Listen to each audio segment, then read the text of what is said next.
No século XVIII, o sul dos Estados Unidos continha apenas as 4 colônias de Virgínia, Carolina do Norte, Carolina do Sul e Geórgia. Todas menos a Virgínia, recentemente assentadas. Mas as tradições que se iniciaram no sul acabaram por causar grande impacto sobre o protestantismo dos Estados Unidos. Batistas e metodistas no sul chamavam-se de irmão e irmã, e incluíam escravos em suas famílias religiosas. Os sulistas se concentravam mais em questões de santidade pessoal, frequentemente condenando danças e bebida. Os sulistas tentavam reproduzir a instituição religiosa anglicana, na que se tornaria conhecida como Igreja Episcopal nos Estados Unidos.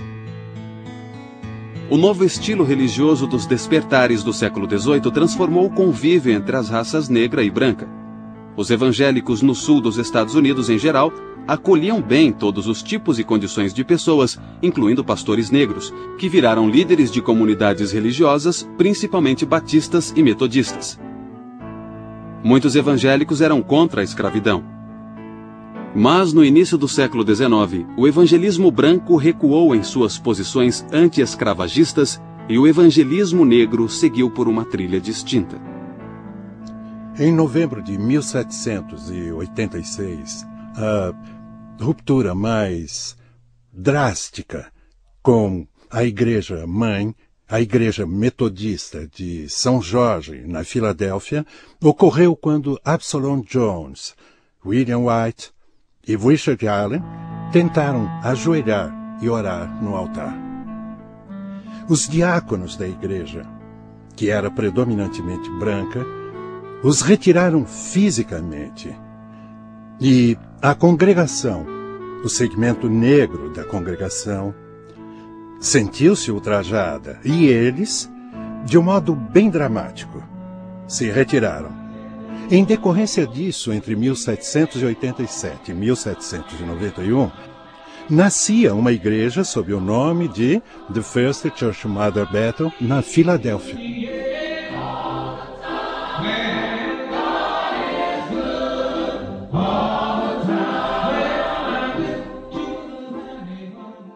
O novo estilo religioso do século XIX era cada vez mais baseado em valores democráticos, algo que metodistas e batistas possuíam em abundância. Em seus pastores, eles queriam entusiasmo mais que educação, e encorajavam ativamente a participação dos leigos em todos os aspectos da obra, incluindo a pregação. Os pastores itinerantes se adaptaram muito bem à expansão da fronteira ocidental, e a ênfase metodista e batista no livre-arbítrio, em vez de predestinação, se encaixou ao espírito da nação. Tal panorama se tornou a base para uma nova onda de revivals no primeiro terço do século XIX.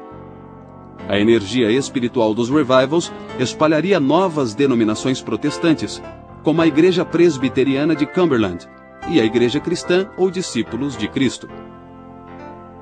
O fenômeno que estava tomando o Kentucky naquela época foi o segundo grande despertar, em especial o grande revival em Ken Ridge, em agosto de 1801, e acabou por ser o mais climático e grandioso de todos os revivals.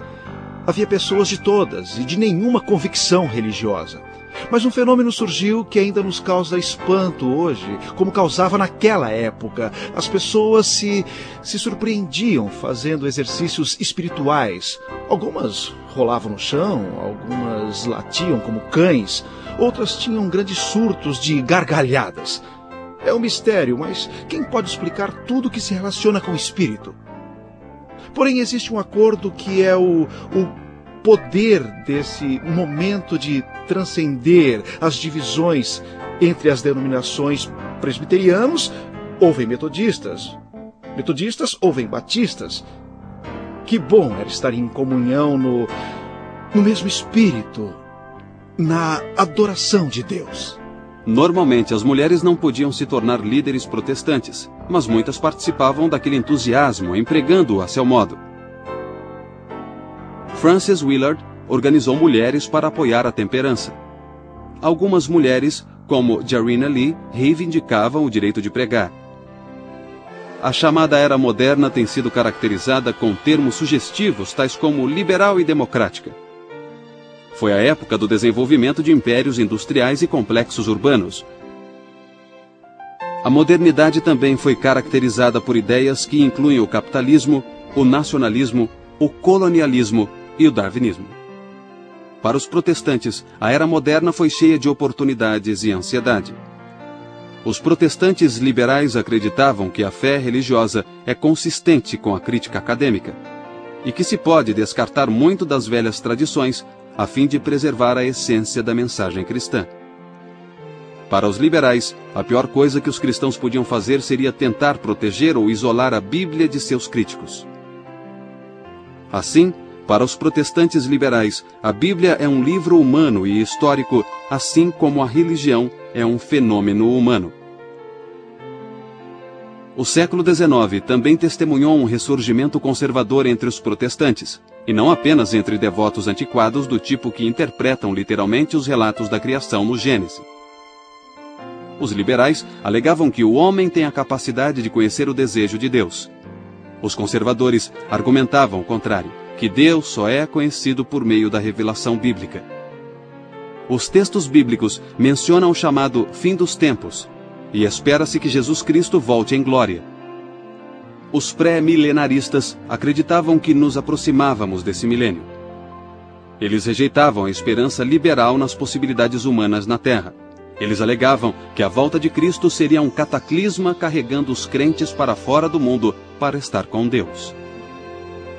E eu vi o céu aberto, apareceu um cavalo branco, e o seu cavaleiro se chama Fiel e Verdadeiro. Ele julga e combate com justiça. Algumas visões milenaristas geraram novas religiões no século XIX. A mais notável foram as igrejas adventistas, que surgiram após um fazendeiro de Nova York, William Miller, prever que Cristo voltaria em 1844. Liberais e conservadores coexistiam sob a mesma denominação. Nos pontos extremos do debate, houve discussões notáveis, incluindo cismas de denominações e até julgamentos de heresia. Mas tais conflitos não geraram grandes reajustes institucionais. No século XX, o movimento ecumênico também remodelou o juízo cristão sobre outras religiões. A postura antiga de rejeitar e condenar religiões não cristãs foi questionada. A mensagem evangélica tradicional de simplicidade e clareza, centrada na confiabilidade na Bíblia e na salvação em Jesus Cristo, atraiu muitos seguidores na metade final do século XX. Da mesma forma que os protestantes conservadores apoiaram causas politicamente conservadoras, os protestantes liberais também atuaram ativamente a favor de causas politicamente liberais. Questões como homossexualismo, aborto, política externa e ambientalismo tornaram-se polêmicas religiosas. Elas invocam poderosos ideais e compromissos religiosos quando cristãos se deparam com questões que inflamam a vida política moderna. Protestante é um termo amplo e flexível. Se indagados, poucos membros de igrejas protestantes se identificariam primeiro como protestantes. Uma provável primeira descrição seria cristão ou o nome de uma denominação específica, ou adjetivos definidores como evangélico ou pentecostal. Vários protestantes têm diferentes visões da natureza da igreja, do ministério, do culto e da autoridade religiosa. Eles celebram o batismo e a comunhão de modos diferentes e associam diferentes significados a esses dois sacramentos. E apesar da diversidade das ideias protestantes ou da volatilidade que isso traz, os compromissos fundamentais do protestantismo continuam a dar significado e vitalidade a essa expressão ampla e mundial da religião cristã.